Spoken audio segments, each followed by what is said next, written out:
Aí a gente fala como vai funcionar, tá bem? Então vamos lá. O livro se chama Herdeiros e ele trata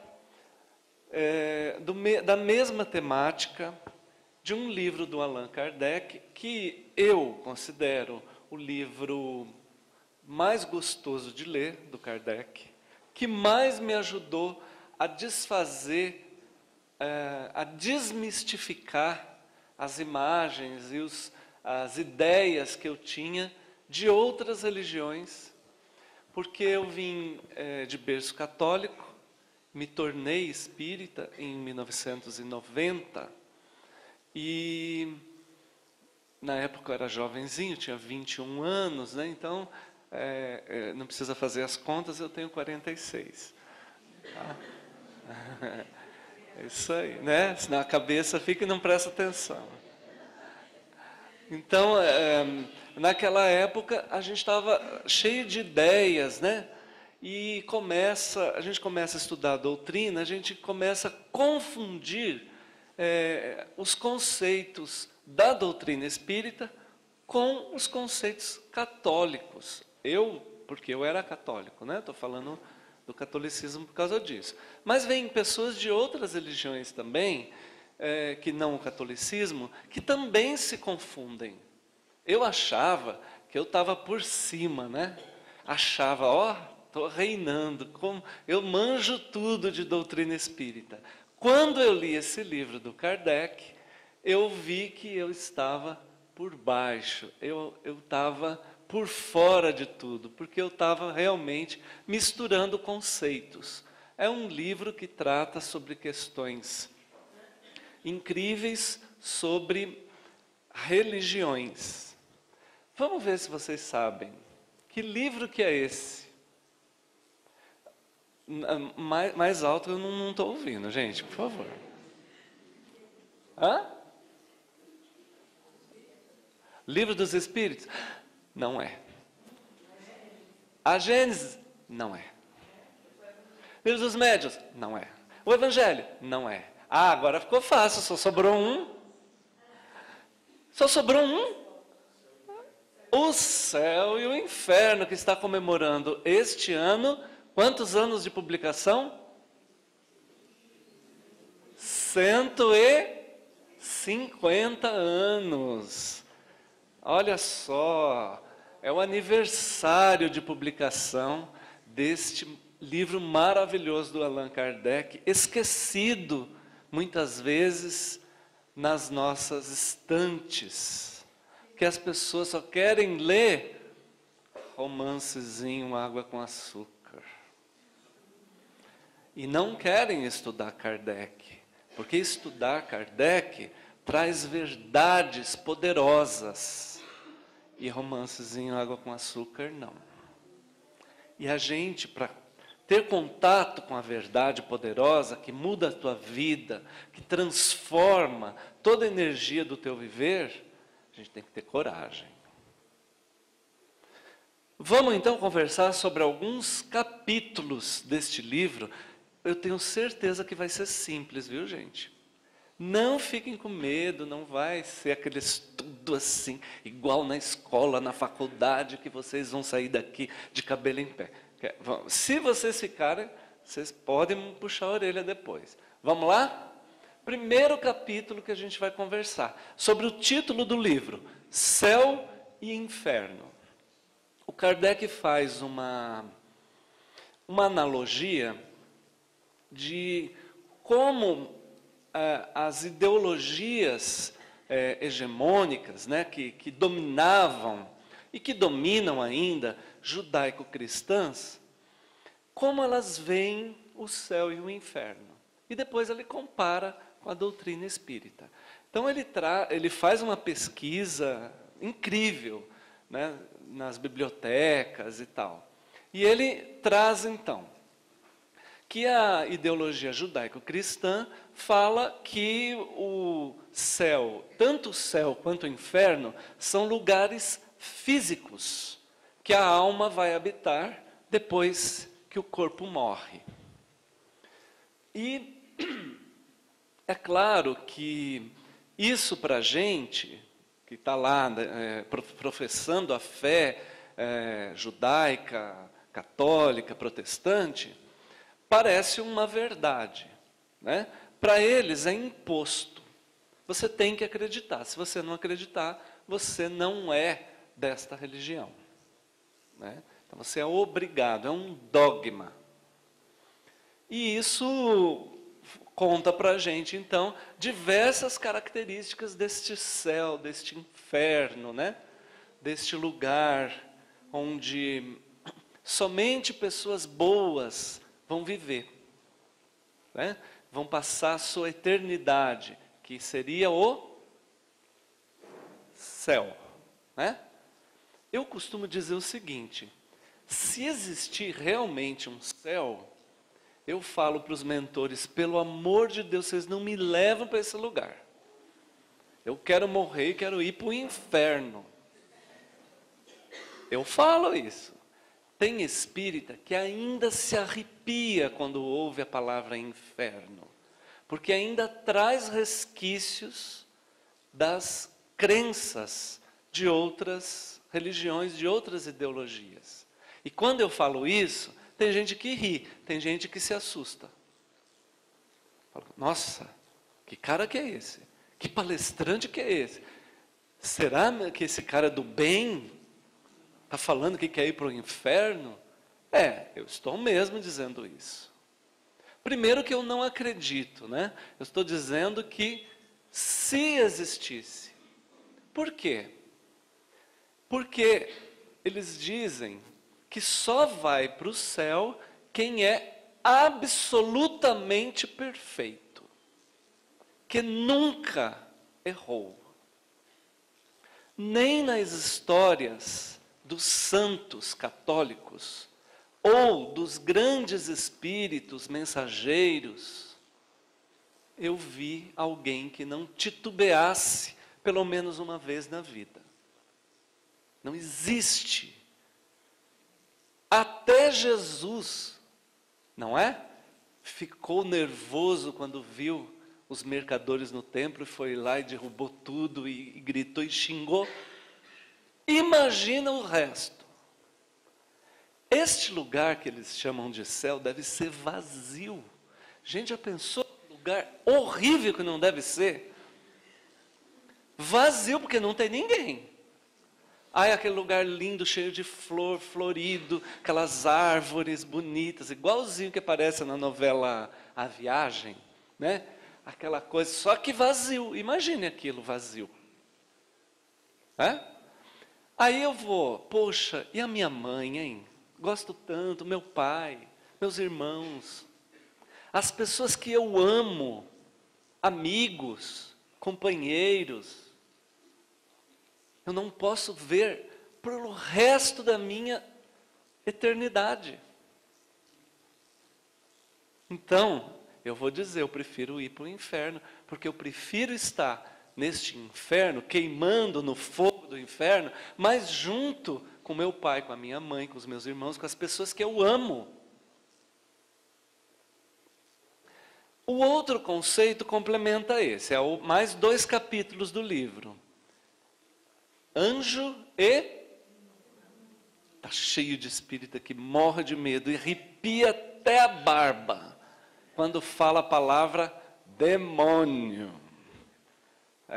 O que é que eles dizem? A ideologia judaica cristã diz então que o anjo é criado perfeito para ser escravo de Deus, porque eles acreditam que Deus é uma pessoa. Então os anjos, que aí eles têm várias escalas, né? Querubins, serafins e outros afins, né? São vários, que são 7.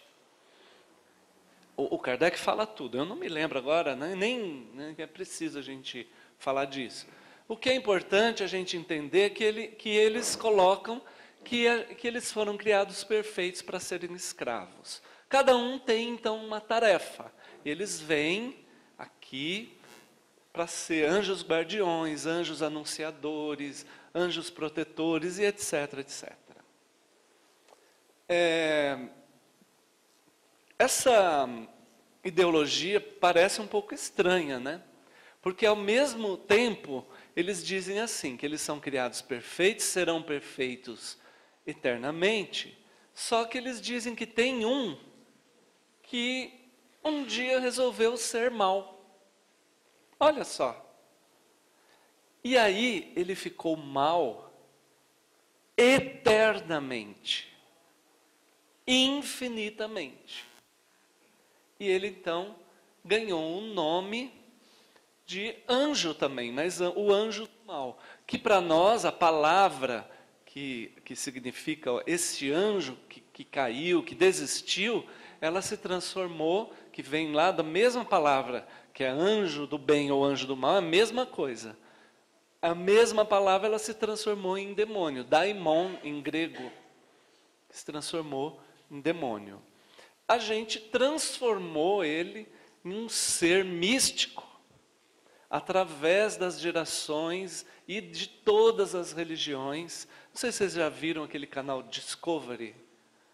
Ele tem um programa que fala sobre o papel do demônio na história das religiões. Alguém já viu? É muito legal. Ele conta desde o início dos tempos como as civilizações em todas as religiões acreditaram em algo do mal. E conta como era nas religiões antigas e as de hoje. O Allan Kardec coloca que nós fomos criados muito pueris, que nós não fomos criados perfeitos, que não existe assim, você sendo criado agora do jeito que você está. Você é um fruto de várias experiências adquiridas ao longo do tempo. Então, o seu mau humor, as suas ideias, os seus talentos, não é? Tem gente que tem talento para desenhar, tem gente que tem talento para tocar violão, tem gente que não tem talento, tem gente que é mais para jogar bola, tem gente que é para cortar cabelo, não é assim? Cada um tem o seu talento adquirido, cada um tem a sua personalidade. A gente não vê, às vezes, as próprias crianças, desde novinha, uma diferente da outra, já desenvolvendo a sua personalidade, o seu jeitinho, não é? Isso, gente, não é porque existe um cromossomo ou um DNA que vai indicar um caminho assim ou assado. Não é. A gente vai acordando a nossa alma que está adormecida, porque ela passou por um processo de reencarnação. Por quê? O Kardec diz que cada encarnação a gente adquire novos elementos evolucionais. Nós vamos evoluir um pouquinho. A gente dá um passo intelectual e moral. Bom, isso cai por terra, né? Toda essa ideia de anjo e demônio, né? Porque o céu e o inferno, olha só que o Kardec diz, que não é um lugar físico. Ele diz que é um lugar dentro da gente, que é um lugar onde você pode acessar de acordo com o seu pensamento e com o seu sentimento. Você pode estar aqui do meu lado, um inferno mental, um inferno no coração. E eu estar com um paraíso, um céu na minha alma. Vocês já conhecem essa história, né? Cada pessoa tem o céu ou o inferno dentro delas que elas cultivam. Essa pessoa colocou essa coisa ruim em mim. Ninguém coloca nada de ruim em ninguém. A gente tem que parar de responsabilizar os outros pelo que a gente é e o que a gente faz, o que a gente pensa e o que a gente sente. Nós decidimos agir do jeito que a gente quer. A gente decide se deixar levar pelo que a pessoa está fazendo ou não. A gente se fragiliza com o outro ou não. É uma decisão. Eu vou dizer, sou uma pessoa forte, ninguém vai me destruir. E pronto. Se eu quiser, eu sou muito frágil, todo mundo que me ama, se me trair, eu vou me sentir mal, vou ser infeliz. Então eu decidi isso para mim. Né? E eu que tenho que ver qual é o meu céu. E isso a gente cultiva, não é assim, pirlim-pim-pim, né? Igual Monteiro Lobato, que tudo se transforma, né? Num passe de mágica. Não é. A gente tem que cultivar o céu. Porque é isso que vai fazer a gente se preparar para chegar do outro lado. É? E é esse capítulo que eu queria falar agora. O último do livro Céu e Inferno. O capítulo sobre morte.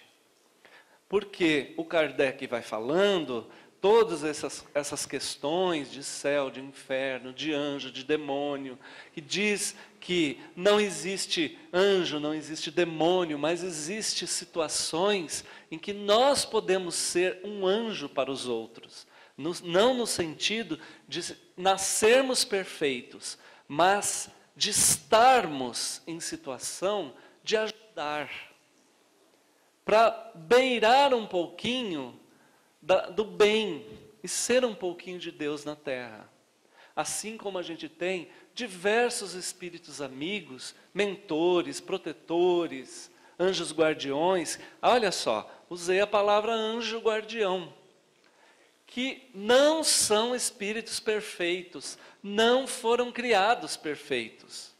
Eles simplesmente estão numa condição acima de mim ou de nós. E podem então me sugerir, me adotar, falar coisas, me sugerir coisas que vão me proteger, me encaminhar para algumas decisões que são assertivas na vida. É por isso que eles vão ser os nossos guardiões, mentores, protetores. Estão um pouco acima da gente, moralmente, intelectualmente. Já veem as coisas de uma forma muito diferente, porque estão em condições elevadas de mente e de sentimento. Mas para a gente se preparar para isso, a gente tem que saber que nós vamos ter que passar por esse processo de desencarne, ou de morte. O Kardec chama de passamento. Existe também outras expressões. Retorno à pátria espiritual. Vocês já ouviram assim? Né? Então, são várias expressões que a gente diz que é a morte do corpo. Porque o espírito continua. Essas expressões, elas não têm valor assim, vamos dizer, semântico para nós. Né? Os espíritos, no livro dos Espíritos, dizem para o Kardec, não importa as palavras, não importa é o sentido. Então, o que a gente está querendo dizer? Eu vou usar agora a palavra morte, tá? Mas todo mundo vai entender que eu estou dizendo sobre a morte do corpo. Tá? Alguém aqui tem medo de morrer?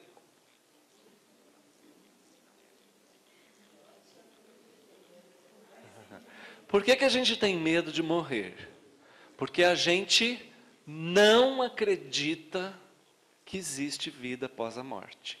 Isso é apenas uma filosofia que a gente não absorveu para a nossa vida diária. Porque aquilo que a gente acredita, de verdade, é uma realidade. Eu não tenho medo. Porque se eu acreditar na lei da gravidade, já pensou? Se eu não acreditasse, eu saía de casa, eu ia ter medo de cair, né? Porque a Terra é redonda, a lei da gravidade me prende à Terra. Se não tiver, eu caio e vou para o espaço. E aí, como que faz? Eu tenho que acreditar, não é? Eu acredito, eu saio de casa acreditando. Está na minha natureza acreditar. Quem acredita não tem medo, né?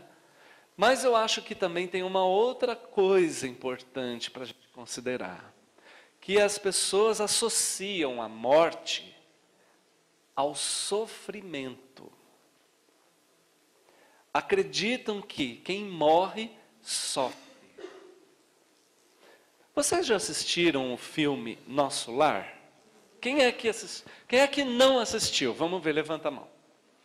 Nossa, tem bastante. Ô Enio, dá para passar um filme aqui, hein? Tem bastante gente, né, Heraldo? Tem bastante gente que não viu o filme aqui. Que já faz algum tempo, né? Quando passa, todo mundo vê, né? É legal, viu, esse filme. Olha, o livro é melhor, viu, que o filme. Muito mais bonito, muito mais detalhes. Mas vejam, vocês encontram fácil esse filme. Olha, Americana, vocês vão na Americana, está lá para comprar. O filme conta o quê? Nosso Lar é uma cidade espiritual, onde vai habitar quem está buscando ajuda. E tem os médicos, os mentores, os enfermeiros, os pacientes de todos os níveis. Em sofrimento, revoltados, ajudantes, já melhorando, em terapias, em todos os níveis. Mostra essas histórias, né? E a história do André Luiz, aí um dia ele volta, visita a família. Essa é a história. Por que a gente está dizendo isso? Porque a gente vê um filme desse e a gente diz assim, olha que bonito, né? A vida após a morte. E a gente vai ver o filme. E a gente lê o livro. E depois, eu quero ler todos os outros 20 livros do André Luiz pelo Chico Xavier. Mas ainda tem os do Emmanuel. Aí você lê os livros do Emmanuel, psicografados pelo Chico. Mas tem outros médios. Tem a Ivone Pereira, que é com os livros maravilhosos. Se alguém não leu, leiam, é a autora espírita, né, a médium espírita, que eu acredito tem os romances mais bonitos de toda a doutrina. Acho que não tem coisa igual, de tão lindo. E também gosto muito da dona Zilda Gama, outra médium carioca, com livros lindíssimos, né? Dor Suprema, acho que é um dos livros mais bonitos. Alguém leu o romance Dor Suprema? Olha, maravilhoso, não deixem de ler, se você gosta de romance. E aí a gente diz assim, olha, todos eles contam da vida após a morte, mostra como são os espíritos, a vida do outro lado, a comunicabilidade com os espíritos. E eu ainda tenho medo da morte. E aí eu leio Allan Kardec, eu assisto a palestra, eu leio a mensagem psicografada. Presta aqui para mim. Leio a mensaginha psicografada, vou lá, eu tomo passe, faço tratamento espiritual na casa e ainda tenho medo da morte. O que está faltando para a gente? Né? Alguma coisa está faltando, a gente trabalhar, né? Investir neste medo. Porque se a gente não assumir isso e não for investigar o que é que tem por trás deste medo, a gente não trabalha muitas coisas na nossa vida. O Kardec diz que morrer não dói. Olha só, não dói. Vou contar uma outra história para vocês verem como é que é. Imaginem que o espírito de vocês, o espírito imortal, é o pé. E o corpo físico é um sapato. E a gente, então, tem um corpo que fica entre o espírito e o corpo. Ele é semimaterial. Vamos chamar ele de cordão, né? Então é o cordão, é o cadarço do nosso sapato. Então ele está bem apertado, a gente está andando na rua e tal. Só que de repente alguém fala para você: olha, teu cadarço está desamarrado. Você nem percebeu, não é? Com quem é que não passou por isso? Ou, se não passou, talvez você já tenha visto alguém, né? Assim, ou você tenha falado: olha, seu cadarço. A pessoa, obrigado, ela para, né, para amarrar. A gente nem percebe. Quando você olha, você percebe que está ficando meio mole esse sapato, você olha, desamarrou. É assim que a gente morre. Quando a gente percebe que tem alguma coisa estranha, já aconteceu, às vezes, faz dias, semanas, porque na hora que a gente morre, não sente dor, não sente um estremelique, não arrepia, não toca um sininho, não vem um anjo te pegar na mão, não tem nada disso. É simplesmente uma mudança um desligamento de um laço, uma mudança de matéria. Só. Não tem nada de diferente. É claro que aí existem formas de pensar, de lidar com aquilo. Então Kardec ele conta isso. Como as pessoas se sentem depois que morrem. No segundo capítulo do livro ele fala disso. Ele entrevista. Naquela época o Kardec invocava os espíritos. Hoje, nas casas espíritas, a gente começa as reuniões mediúnicas, os espíritos vêm voluntariamente, trazidos pelos mentores. A gente não precisa invocar. O Kardec, invocando, ele chamava os espíritos sofredores, suicidas, espíritos mensageiros, espíritos bons, cientistas. Ele conta todas essas histórias na segunda parte do livro. Olha, eu vou contar para vocês. Quem gosta de ler livro Água com Açúcar, esta parte é muito mais interessante do que qualquer livro que você possa ler. Histórias lindíssimas. Não dá aqui para a gente contar e relembrar todas, mas são histórias lindas que o Kardec traz, e os espíritos contando. O que sentiram quando morreram na hora que morre? O que sente naquela hora? O que sente, o que vem, quem encontra, para onde vai, quem está junto. Ele conta tudo em detalhes. Espírito superior, espírito sofredor, suicida, espírito mensageiro, espíritos superiores, de todos os níveis. Eu acho que é mais ou menos assim os médios que a gente se enquadra. Ele tem um capítulo dos espíritos medianos. É muito legal. Esses relatos, eles são de espíritos que viveram mais ou menos no século XVIII, entre o século XVIII e o século XIX, né? Que o Kardec escreveu há 150 anos, né? Então é mais ou menos lá 1870 e pouco, né? Então ele escreveu no século XIX, entre o século XVIII e XIX. O nosso livro, Herdeiros, faz essa homenagem ao livro Céu e Inferno exatamente desta forma. Ele traz relatos de espíritos, são 21 relatos, contando como se morre. Mas são espíritos agora, do nosso século XX, que agora passou 15 anos atrás que a gente mudou o século, né? Então, eles vão contando, são espíritos contemporâneos a nós, eles tomaram Coca-Cola, tiraram fotografia, assistiram televisão, novela, foram no cinema, né? Usaram plástico, né? Coisas que não existiam na época do Kardec. Tá?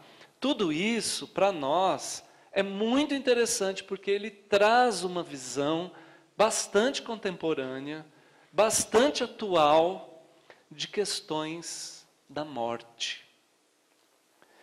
O detalhe deles é que eles são artistas, todos eles foram artistas nas suas últimas encarnações. Então, alguns deles famosos, mas eles não se identificam. Algumas pessoas, dependendo da sua cultura, pode identificá-los, mas vai sempre ficar em dúvida, porque eles sempre deixaram assim meio duvidoso a personalidade deles. Eles disseram: nós não queremos que as pessoas leem o livro por causa da nossa personalidade, por causa do nosso nome, por quem a gente foi, mas por causa da nossa mensagem. Então eles contam o que eles foram nas outras vidas, eles contam como eles morreram, por que morreram daquele jeito, o que sentiram na hora da morte, o que aconteceu imediatamente depois, as coisas que foram acontecendo com eles, quem eles encontraram. É um livro bem interessante, viu? Nós recebemos em 2006, publicamos em 2012, ficamos 6 anos com o livro guardado, que a gente teve um pouco de receio, porque envolve nomes de pessoas famosas, e eu queria fazer uma pesquisa. Então procurei com pessoas, médiuns mais experientes, médiuns ligados ao Chico Xavier, ao professor Jorge Rizzini. Procurei jornalistas espíritas, procurei até familiares de alguns desses artistas. Eu tive bastante contato com alguns deles, tentei conhecer um pouco da vida daquelas pessoas, para saber se o que eles contavam ali tinham a ver, né? E cada investigação que eu fiz foi uma história. Cada uma dessas histórias daria um livro, né? Eu poderia escrever hoje 21 livros, contando o relato daquilo que eu vivi com cada um desses espíritos, famílias, investigações que a gente teve por trás. Então é um livro que a gente tem bastante carinho, e muitas pessoas procuram muito esse livro com a gente. Eu tenho mais 2 livros, e esses 2 livros estão esgotados, o Fascinação e o Mensageiros do Futuro. Eu vi que vocês têm aqui embaixo mais 2 livros. Tenho Repensando também. São 3 livros meus que estão esgotados. Vocês têm aqui embaixo. Se alguém quiser, vocês vão comprar só aqui. Não existe em nenhum outro lugar, nem eu tenho, porque acabou. Agora, o Herdeiros, ele ainda tem, outra editora, e a editora eu fiz contrato, então ela tem ainda bastante, e se vocês quiserem, a gente tem aí hoje. Vou dar exemplos de comunicações desses espíritos. Alguém gosta de rock and roll? Tem pouca gente do rock and roll. Nós temos vários espíritos ligados ao rock, que dão a sua mensagem aqui. É interessante porque eles se mostram, os espíritos que trouxeram eles, mostraram uma total ausência de preconceito em relação à música, aos instrumentos eletrônicos, que a gente encontra preconceito em muitas casas espíritas, inclusive, vocês sabiam disso? Para usar instrumentos eletrônicos. Parece que a gente está em 1969, quando teve aquela marcha contra a guitarra elétrica. Não sei se vocês lembram disso, sabe dessa história, né? Que teve, até o Gilberto Gil saiu, né, contra a guitarra elétrica, né, na música brasileira, que a música brasileira não podia ter nada eletrônico, né? Você vê como muda a visão das pessoas, né? Hoje a gente não consegue conceber uma banda, um cantor fazendo algo sem coisas eletrônicas, né? Instrumentos eletrônicos. Então, uma das coisas mais bonitas é essa, eles trazem vários ligados à música, viu? Tem música erudita, cantora de ópera, e brasileiro também. O brasileiro, ele é ligado à Jovem Guarda, né? Então, que eu fiz uma pesquisa com alguns familiares de pessoal da Jovem Guarda, né? E a gente buscou assim, conhecer um pouco da realidade desses cantores, que era muito regada a drogas e bebidas. Então, eles vêm contando, confirmando, né, o que a gente foi pesquisar. E isso é muito triste. Eles contam a realidade das drogas, da questão da bebida. E uma das coisas que eu aprendi com eles, de ver, porque eu vejo muita gente passando por isso em casa, com seus filhos, vizinhos, amigos, sobrinhos, né? Às vezes com o próprio marido, a esposa, a gente vê passando por a questão da droga, do alcoolismo, e a gente vê assim, essa pessoa vai para o umbral quando morrer. Porque espírito é maldoso, né? Meu Deus do céu! Ao invés de fazer algo pela pessoa, fica julgando aquilo que supõe que ele poderia ser. Então, eu não gosto de falar assim, não, viu? Eu gosto de sempre reconhecer que a gente precisa olhar para o coração da pessoa. Porque às vezes aquela pessoa está ali usando drogas por causa da educação falha que ela teve. Por causa de uma educação que não dizia não para ela, onde ela foi tratada como um príncipe. Então os culpados não é aquele jovem.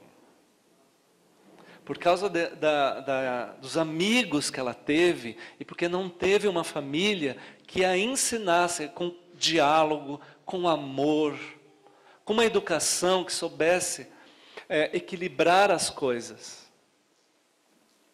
Não. Ou bateu, ou machucou, ou então abriu totalmente. Eu vou dar para o meu filho tudo que eu nunca tive. E aí, desde bebezinho, chorou, já estava lá, ajoelhada, arrumando as coisas para ele. E aí o filho cresce e vira um usuário de drogas, e fala, mas eu tratei tão bem, meu Deus do céu. Tratou tão bem que criou um monstro. Né? A gente precisa saber que as pessoas, nós temos limites no amor. Que se a gente não souber amar, a gente vai ter que arcar com as consequências daquele monstro que a gente vai criar. Eu estou falando muito hard. Eu estou falando um pouco daquilo que eu aprendi aqui, viu, com os amigos espirituais. Porque eles estão dizendo isso para a gente. Tá? Temos 5 minutinhos, dá tempo de falar um pouquinho da novela? Quem gosta de novela? Novela, aí tem pouco. Rapazes, pode levantar a mão, não tem problema. Ontem acabou uma, né? Agora que vai começar outra. Então, as novelas, a gente não tem nenhum livro espírita que fala sobre novela. Esse é talvez uma das grandes contribuições que esse livro traz. Ele fala sobre a importância da novela. Porque nós somos uma cópia do que existe no mundo espiritual, mas uma cópia imperfeita. Se aqui a gente tem telenovela, imagine do outro lado, tem? Aí vocês estão titubeando, né? Vocês não acreditaram que nós somos uma cópia, né? Vou falar de novo. Nós somos uma cópia imperfeita do mundo espiritual. Aqui tem telenovela. Lá tem também? Claro que tem. É claro que é diferente. É claro que existem os atores, existem as pessoas que trabalham também com as artes. Os artistas continuam.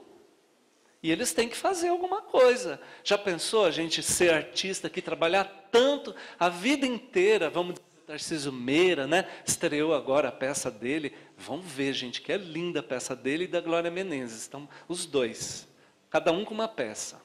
Da Glória Menezes é mais bonita, Ensina-me a Viver. Você já viu? É linda, não é? Maravilhosa. Passou a vida inteira lá, mulher de 80 anos, desencarna, vai para o mundo espiritual e ela não pode exercer aquilo que ela passou 80 anos fazendo. Não é estranho? Então lá, é claro que existe isso, só que é diferente. Como é exatamente, a gente não sabe. Mas os espíritos disseram aqui que lá tem sim, mas com objetivos específicos de educação, para as pessoas terem exemplos, refletirem, são todos trabalhos educativos. Mas do mesmo jeito que a gente tem o canal de baboseiras, de esportes, só de vendas, que ficam no seu shop, o pornográfico, não temos?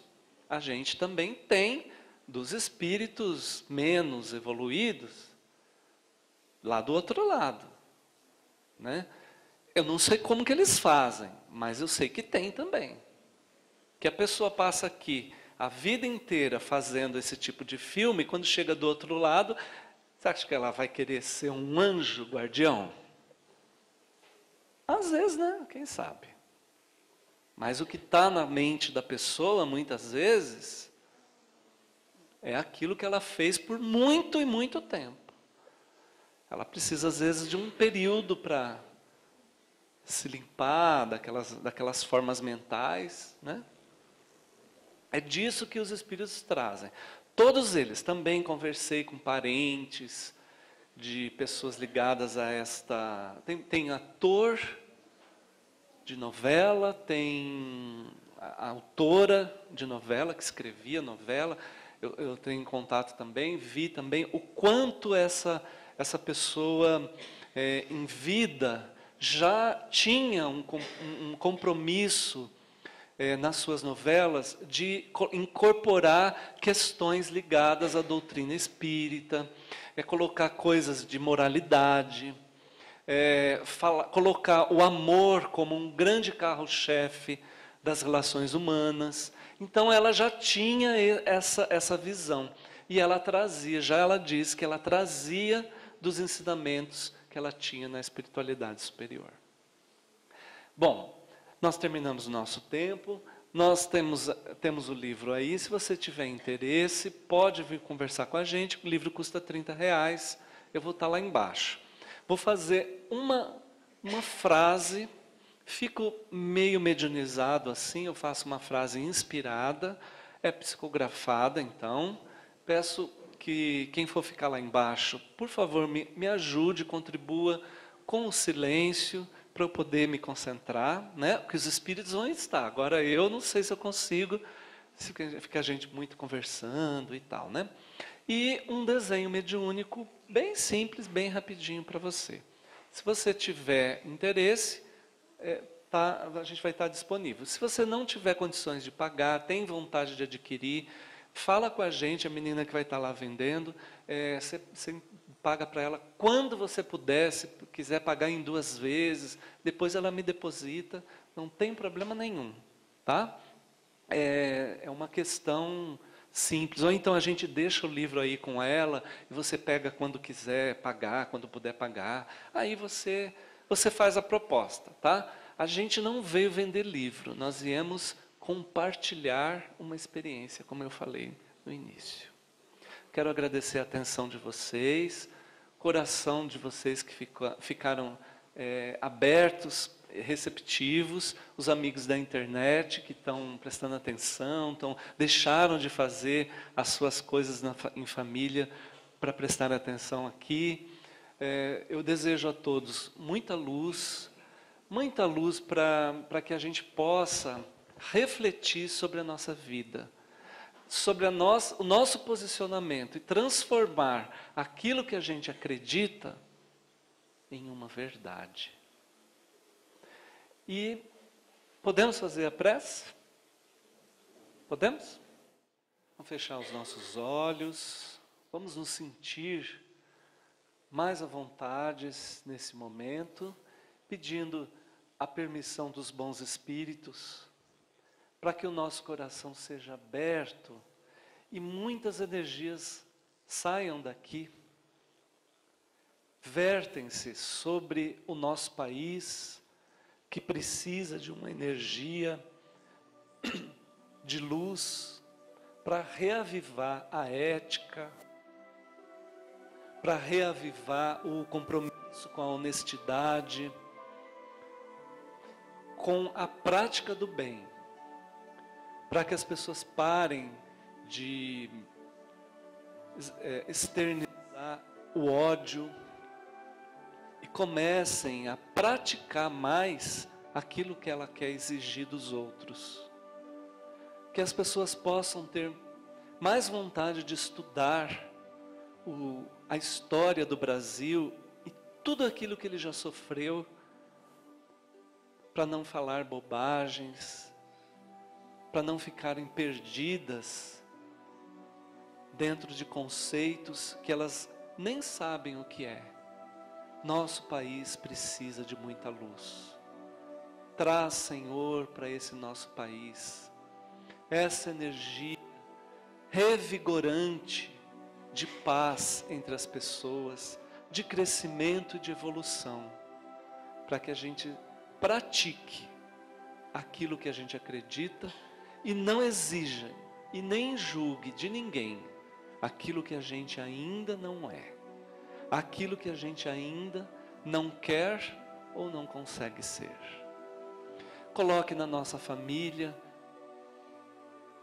mais união, mais amor fraternal, que a gente consiga estabelecer entre as pessoas que convivem conosco, que nós escolhemos conviver conosco, uma relação de cumplicidade amorosa, de perdão, uma relação educativa, de troca. Eu aprendo com ele, ele aprende comigo. Sem julgar, sem querer que a pessoa seja do nosso jeito, para que nós sejamos pessoas mais felizes e tenhamos em nós um coração aberto para o amor. Enfim, olhe para nós, Senhor. Permita que a nossa mente se abra, para que a gente possa sentir que no nosso momento contemporâneo, nós precisamos parar de julgar as pessoas, aceitar as pessoas como elas decidem ser, como elas são, parar de exigir dos outros e possamos em nós reconhecer aquilo que já é bom, para que isso cresça e todos os nossos defeitos desapareçam. Ilumine as nossas sombras, Senhor, para que nós sejamos luz em todos os lugares. Esteja conosco nesta manhã, neste nosso final de semana e em todos os nossos dias deste nosso ano abençoado. Abençoe este mês de setembro que está começando semana que vem. Abençoe a primavera que traga esperança e um novo dia para o nosso Brasil. Que assim seja.